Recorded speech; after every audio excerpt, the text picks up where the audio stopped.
ડભોઈની સૌથી વ્યસ્ત અને મહત્વ ગણાતી તરસાણા ચોકડી હાલમાં વાહન ચાલકો માટે અકસ્માતનો ઝોન બની ગઈ છે।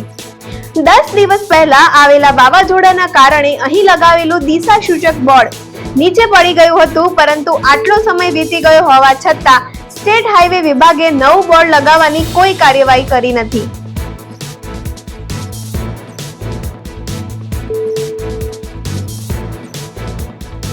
વાઘોડિયા, બોડેલી, વડોદરા અને ડભોઈને જોડતી આ મુખ્ય ચોકડી પરથી રોજ હજારો વાહનો પસાર થાય છે।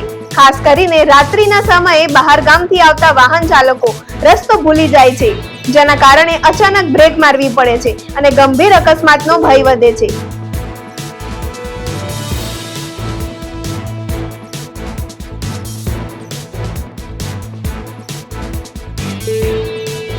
હવે લોકો માંગ કરી રહ્યા છે કે તંત્ર તાત્કાલિક નવા રેડિયમ સાઇન બોર્ડ લગાવી સુરક્ષા સુનિશ્ચિત કરે।